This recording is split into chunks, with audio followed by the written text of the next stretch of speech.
අද මම කියන්න බලාපොරොත්තු වෙන්නේ කොහොමද 2D ෆයිල් එකක් අරගෙන ඒකට හරියට ටූල් පාත් එකක් සෙට් කරගන්නේ කියලා. මොකද මම ඊයේ අර කරපු වීඩියෝ එකත් එක්ක ගොඩක් කට්ටියට මේ ගැටලුවක් වෙලා තිබ්බ කොහොමද කරන්නේ කියන එක. හරි.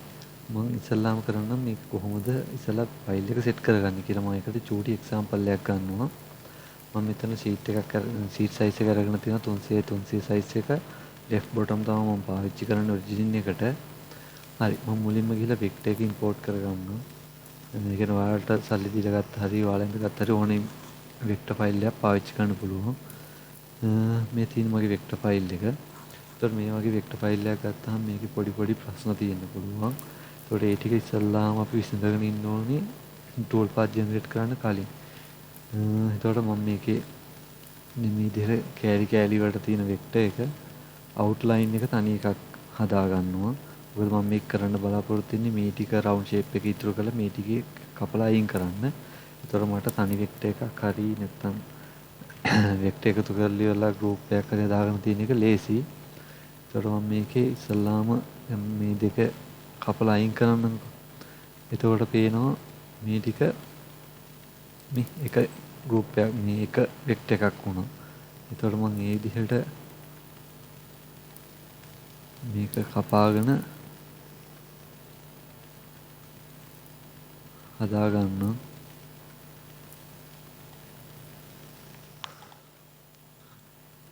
ඒ විදිහට හදාගද්දී පේනවා එක එක ලේයර් මේ වෙක්ටර් එකතු වෙවි හැදෙනවා කියලා මෙහෙම.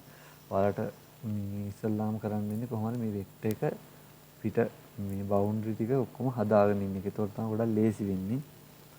හරි. මම මේක පොඩ්ඩක් අන්ඩු කරගන්නවා. මොකද මම ළඟ මේ විදිහට හදපු ෆයිල් එකක් තියෙනවා.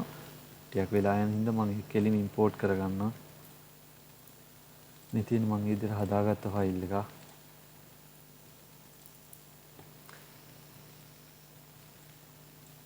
මේ තියෙන එහෙම හදපු ෆයිල් එක. එතකොට මට පුළුවන් මේක සිලෙක්ට් කරන්න කෙලින්ම ඕන වෙච්චාන් පස්සේ බවුන්ඩරි එක විදිහට. හරි. මම මේක අපෝ තිබ්බ තැනටම දාගන්නවා. දැන් මම මේක ටූල් පාත් සෙට් කරන්න හදන්නේ. මුලින්ම ටූල් පාත් සෙට් කරන්න කලින් මැටීරියල් එක සෙට් කරගන්න ඕනේ. මම සාමාන්‍ය 15ක් මේකට දාන්නම්. ඊට පස්සේ මැටීරියල් එක සෙට් කරගත්තට පස්සේ මේක අපි ටූල් පාත් සෙට් කරන්න හදන්නේ. ඒකට මම මේකේ සම්පූර්ණ වෙක්ටර්ස් ටික ඔක්කොම සිලෙක්ට් කරගන්නවා. ඒකල්ලි වෙලා මම මේකේ along the vector දීලා කපන්නම්. මේක දිගේ යන්න. මොකද මේ වගේ එකකට ඒක ටිකක් ගැලපෙනවා. ඊට පස්සේ ටූල් එක විදිහට මම මෙතන හදාගත්ත ටූල් එකක් තියෙනවා රවුන්ඩ් ෂේප් එකේ. ඔයාලටත් කැමති එකක් පාවිච්චි කරන්න පුළුවන්. මම ඒක කෙලින්ම දාන්නම්. මිලිමීටර් 16 මම හදාගත්ත ටූල් එකක් තිබ්බා.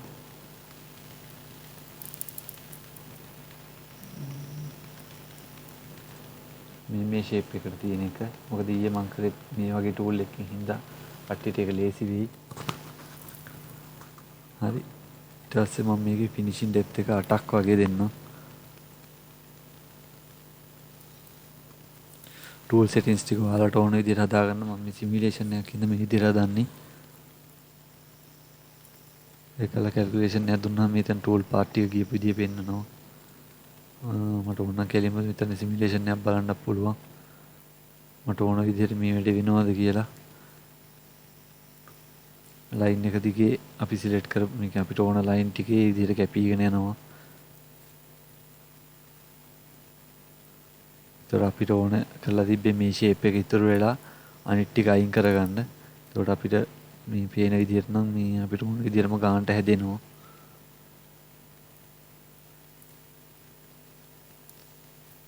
ඊයේ මම කරපු වීඩියෝ එකේ සම්පූර්ණව කරේ මෙන්න මේ විදිහට ටූල් පාත් සෙට් කරපු එක.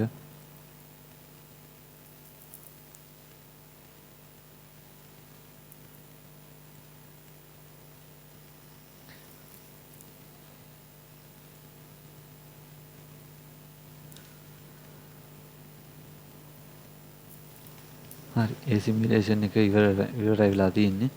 දැන් අපි බලමු ඉතුරු ටික හදාගන්නේ කොහොමද කියලා. දැන් මට තියෙන්නේ මෙතන මෙන්න මේ ඒරියා එක අයින් කරගන්න. එතකොට ඒ ඒරියා එක අයින් කරගන්න මම ඒරියා ක්ලියරින් ටූල් පාත් එකක් දාන්නම්.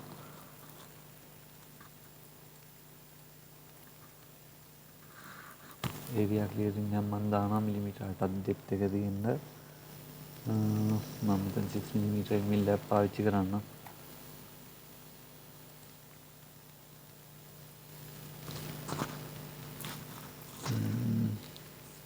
දැන් මම වෙක්ටර් එක සිලෙක්ට් කරගන්නවා. මේකයි මේ අතර ඒරියා එක කියලා. ඊට පස්සේ කැල්කියුලේට් කරමු. හරි, කැල්කියුලේෂන් එක ඉවරයි. සිමියුලේෂන් එකත් බලමු.